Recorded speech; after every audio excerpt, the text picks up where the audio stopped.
Hello and welcome to Indy Homefront, your guide to real estate and community across central Indiana.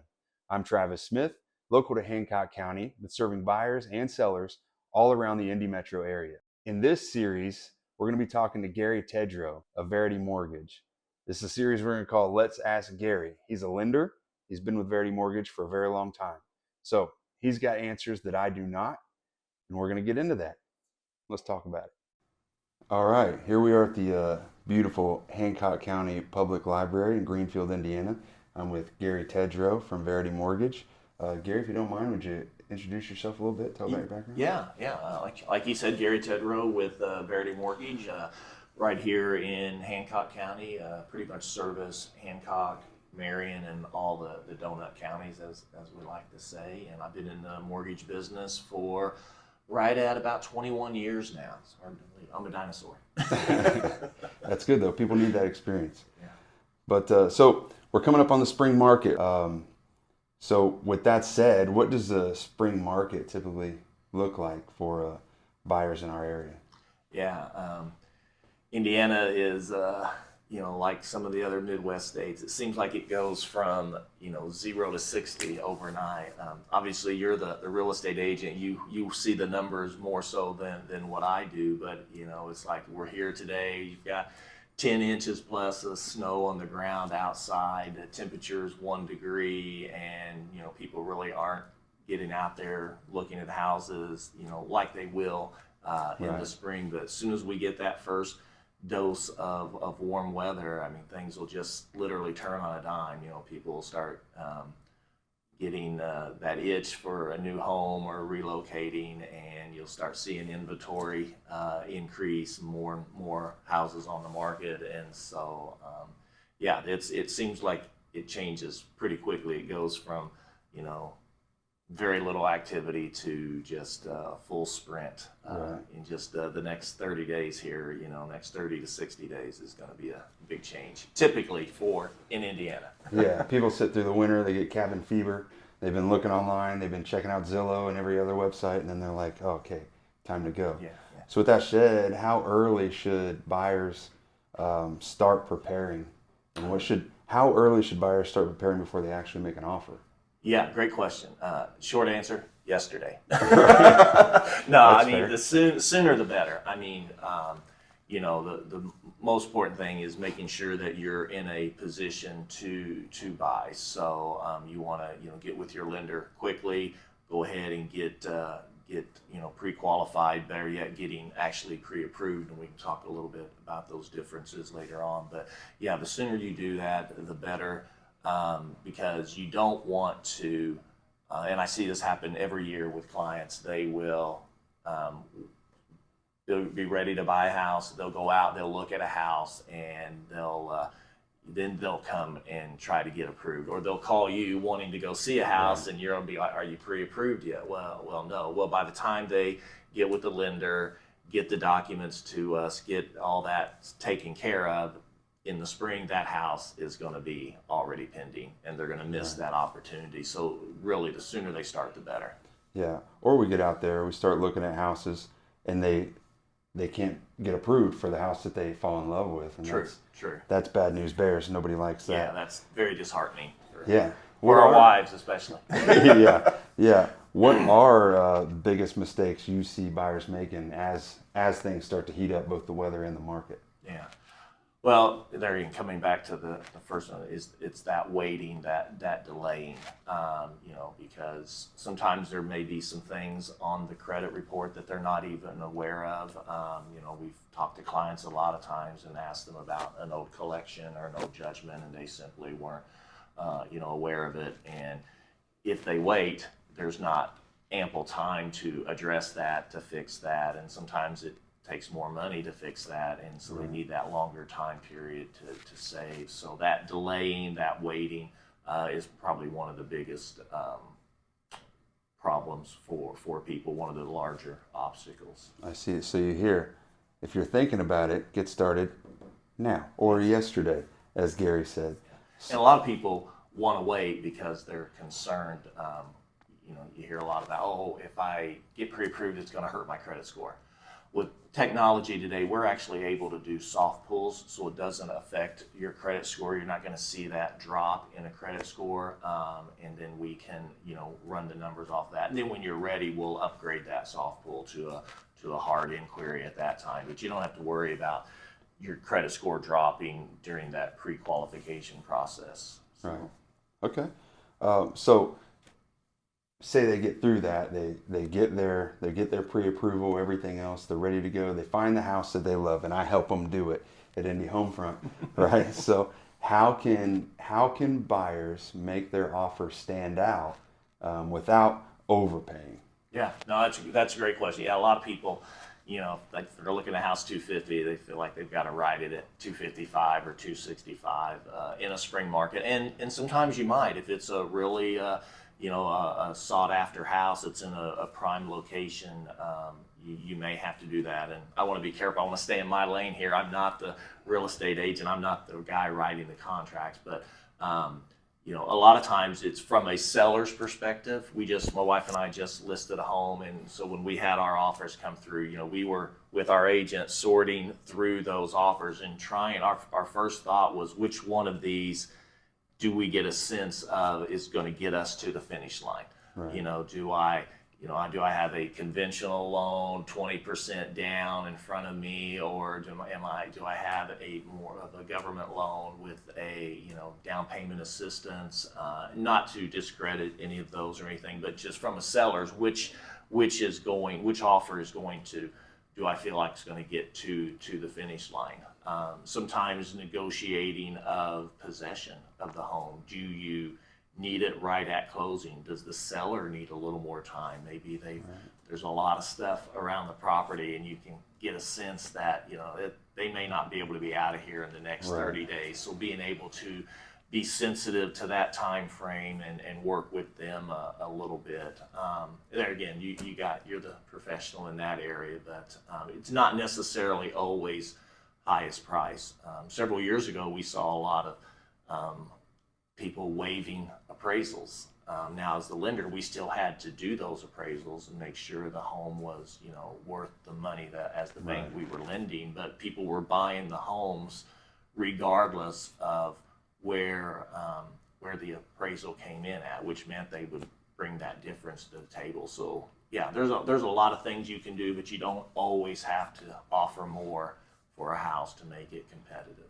Right, that makes sense. So beyond just the home price itself, what should buyers know about affordability right now? Yeah, the first thing I tell my buyers is know your own budget. It's one thing for me to sit behind a desk, look at your cash flow, what you have coming in, what you have going out. At least that's what's showing on the credit report. And I tell you, I've got you approved for a $350,000 house or a $500,000 house, whatever. But then I don't know your lifestyle. I don't know how much traveling you do with the sports for the kids during the summer. All of the traveling. And all that stuff. And so I don't know what your overall lifestyle is. So I try to coach my clients on the fact that, listen, a home is supposed to be a blessing. And if you are financially strapped, that home can quickly become a curse to you. You're not able to enjoy life. You're not able to go out with your friends, do the things that you like to do, or you were in the habit of doing, because now you have this mortgage payment that's hanging on you, and you just bought too much home. So the best thing that you can do is really, even before you call me as a lender, have a conversation. What does our budget look like? What are we comfortable with spending a month? And then we can kind of use that as a guide and work around that. Okay. So as far as like first-time home buyers, what do first-time home buyers often overlook when trying to buy their first house? Taxes, insurance, HOA, kind of those kinds of things, and we kind of walk. Costs. Yeah, all the additional costs of owning a home now.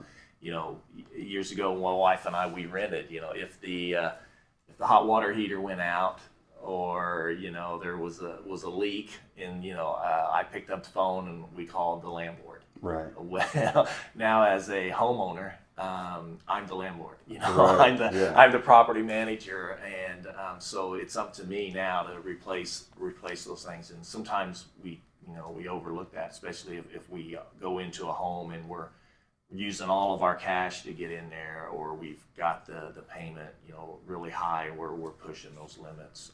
Sometimes we can we forget about the maintenance on a particular property. Right. So so we talked about getting pre-approved, and having the conversations with your spouse or your significant other or whoever you're going into this venture with.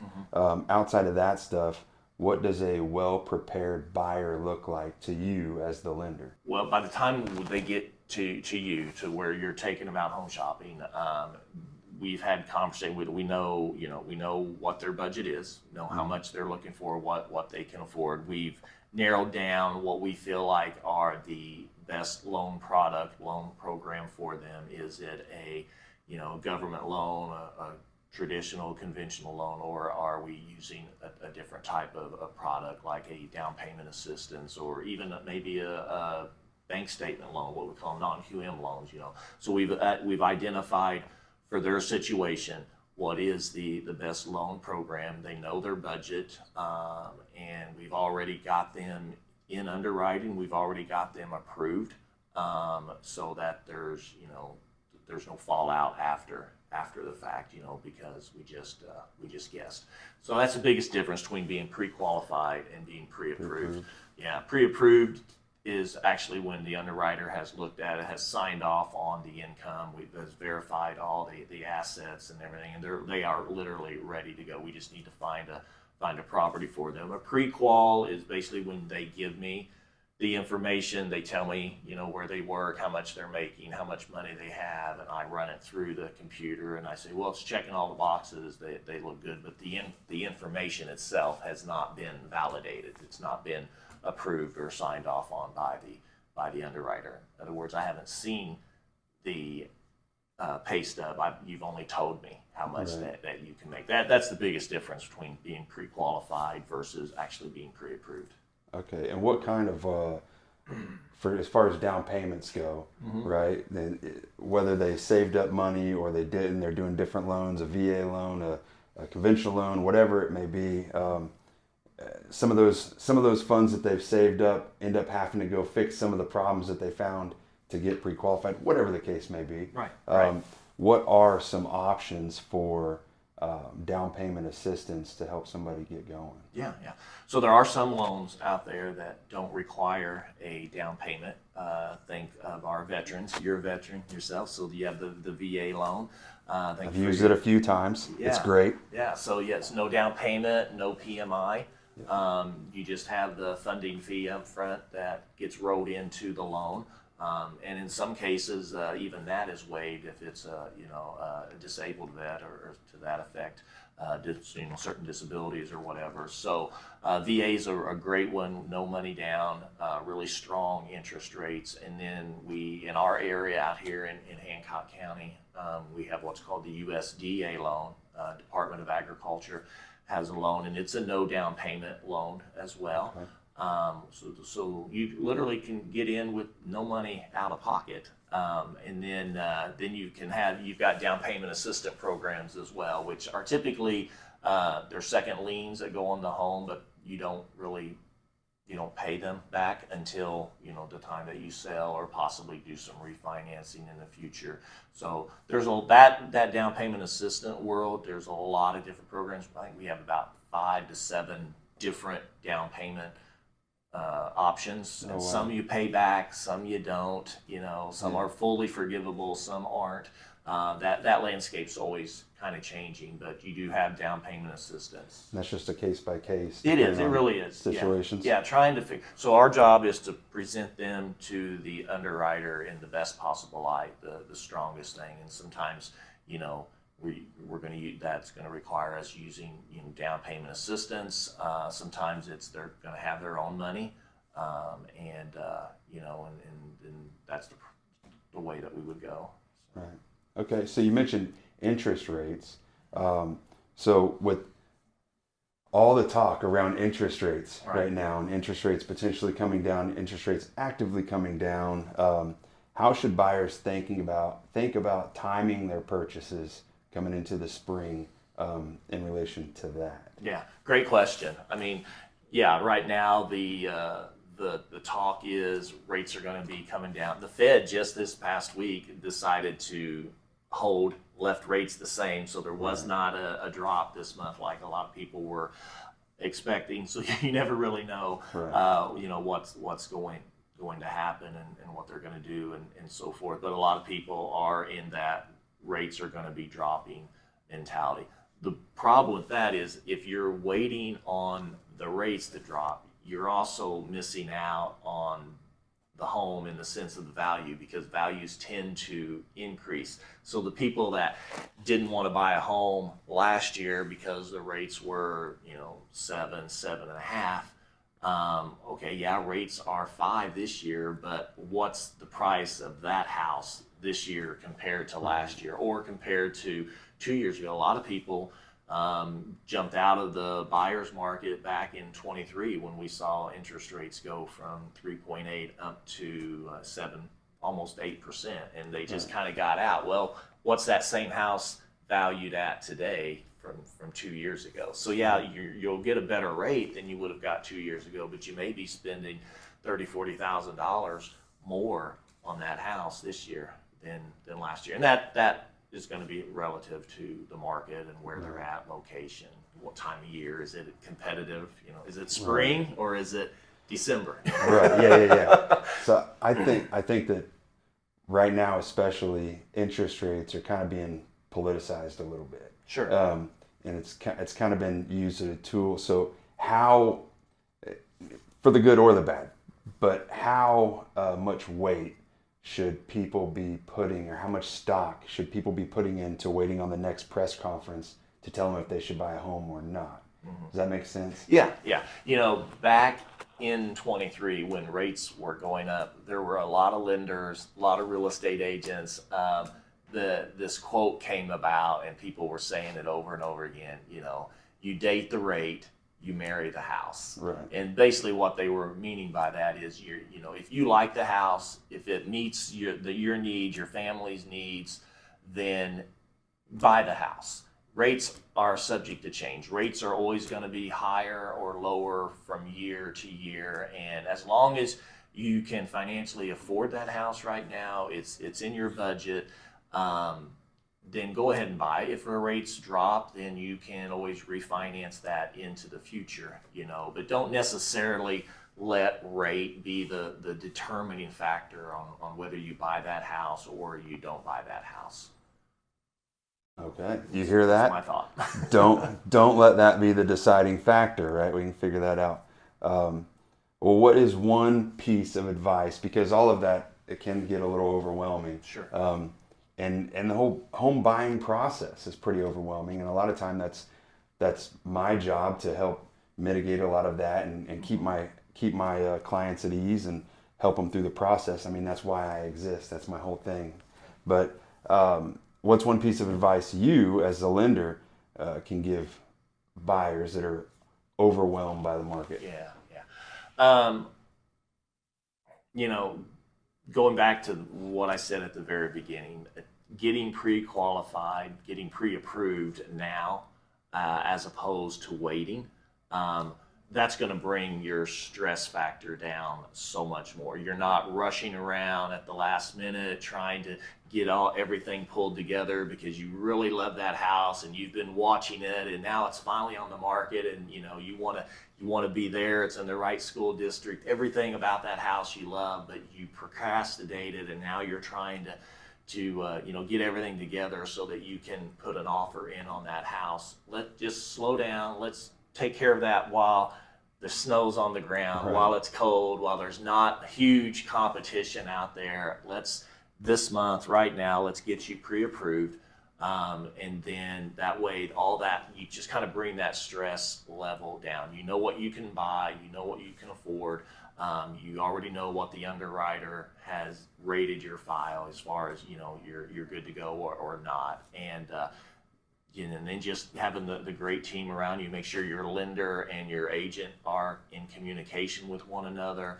And so the agent knows what's going on because he's been in communication with us as the lender, and yeah, that'll just help bring the stress load down. So the best piece of advice is start early. Right. Your pre-approvals are typically good for about 120 days. At the end of that 120 days, it's just simply, let's update your documentation. Send us new pay stubs. We'll refresh the credit report, and then you're good for another 120 days. So, it's better to start early and then just, keep those documents updated and fresh so that you keep that stress level down. I've got some clients that have been looking for 6 months now just for that right house, but they're ready to go. They're already approved. We've already been in underwriting, and when they get to that stage where their pre-approval is getting ready to expire, they just send me new pay stubs and new bank statement, and we refresh it, and we're good for another 4 to 5 months. So there you go. So just preparation, be prepared. If you're thinking about making a move in the next several months or sometime this year, it's a good time now to speak with an agent, to speak with a lender, and see where you're at, see what you're capable of doing and what you're comfortable doing. And then that way, when that house does pop and you're ready to go. So, yeah. And you're going to be so much further ahead because there are procrastinators. It reminds me, my wife and I, back in 2020, right before COVID hit, we had the opportunity to go to Aruba. I'd never been out of the country before. It was a sales trip, so it was based on how good I did that year. And about September, I said to my wife, you know what? I'm not sure if we're going to qualify or be approved to go on this trip or not. But I said, I don't want to be in a position where I get approved to go on the trip, but then I wasn't prepared and I didn't have my passport. We didn't have passports. So we went ahead in September, got our passports, unknowing whether we were going to make that final cut, have enough sales to be able to go on that trip or not. And we did. I squeaked across the line, got one, literally closed the loan on the last day of the year, and it put me over the line. You couldn't get any closer, and we got to go in January to Aruba. While we were in Aruba, there were other people in our company who qualified for the trip, but they couldn't go because they messed around and did not have their passport. So, better to be prepared. Than to wait and to procrastinate and then miss out on an amazing opportunity. Absolutely. So preparation, whether you're buying a house or trying to make it to Aruba, right? The key is to be prepared and to do the things ahead of time. So anyway, Gary, I really appreciate you. Gary and I, he mentioned having a team of an agent and a lender and everybody that communicates. Gary and I live in the same town. We meet typically once a week, sometimes more. And we're going to continue to do these segments on the Indy Homefront channel, the Let's Ask Gary segments, because sometimes when it gets to talking about the dollars and everything else, speaking to the lender themselves only makes sense. Yeah. See what I did there? Yeah. I see that. So we're going to do these segments hopefully at least once a month, and we'll get them up. So if you guys have questions, lender-specific questions, shoot them our way. Shoot them to me, to the Indy Homefront channel. I'm also going to put a link to Gary's YouTube channel in the description. You guys can check out his content, check out his videos, ask him questions directly, and then hopefully get you on that side of prepared so that whenever the time comes, the house that you want comes, you're ready to go. And Gary and I can help you do it. So, all right. Appreciate it, Travis. Thanks a lot. Thank you.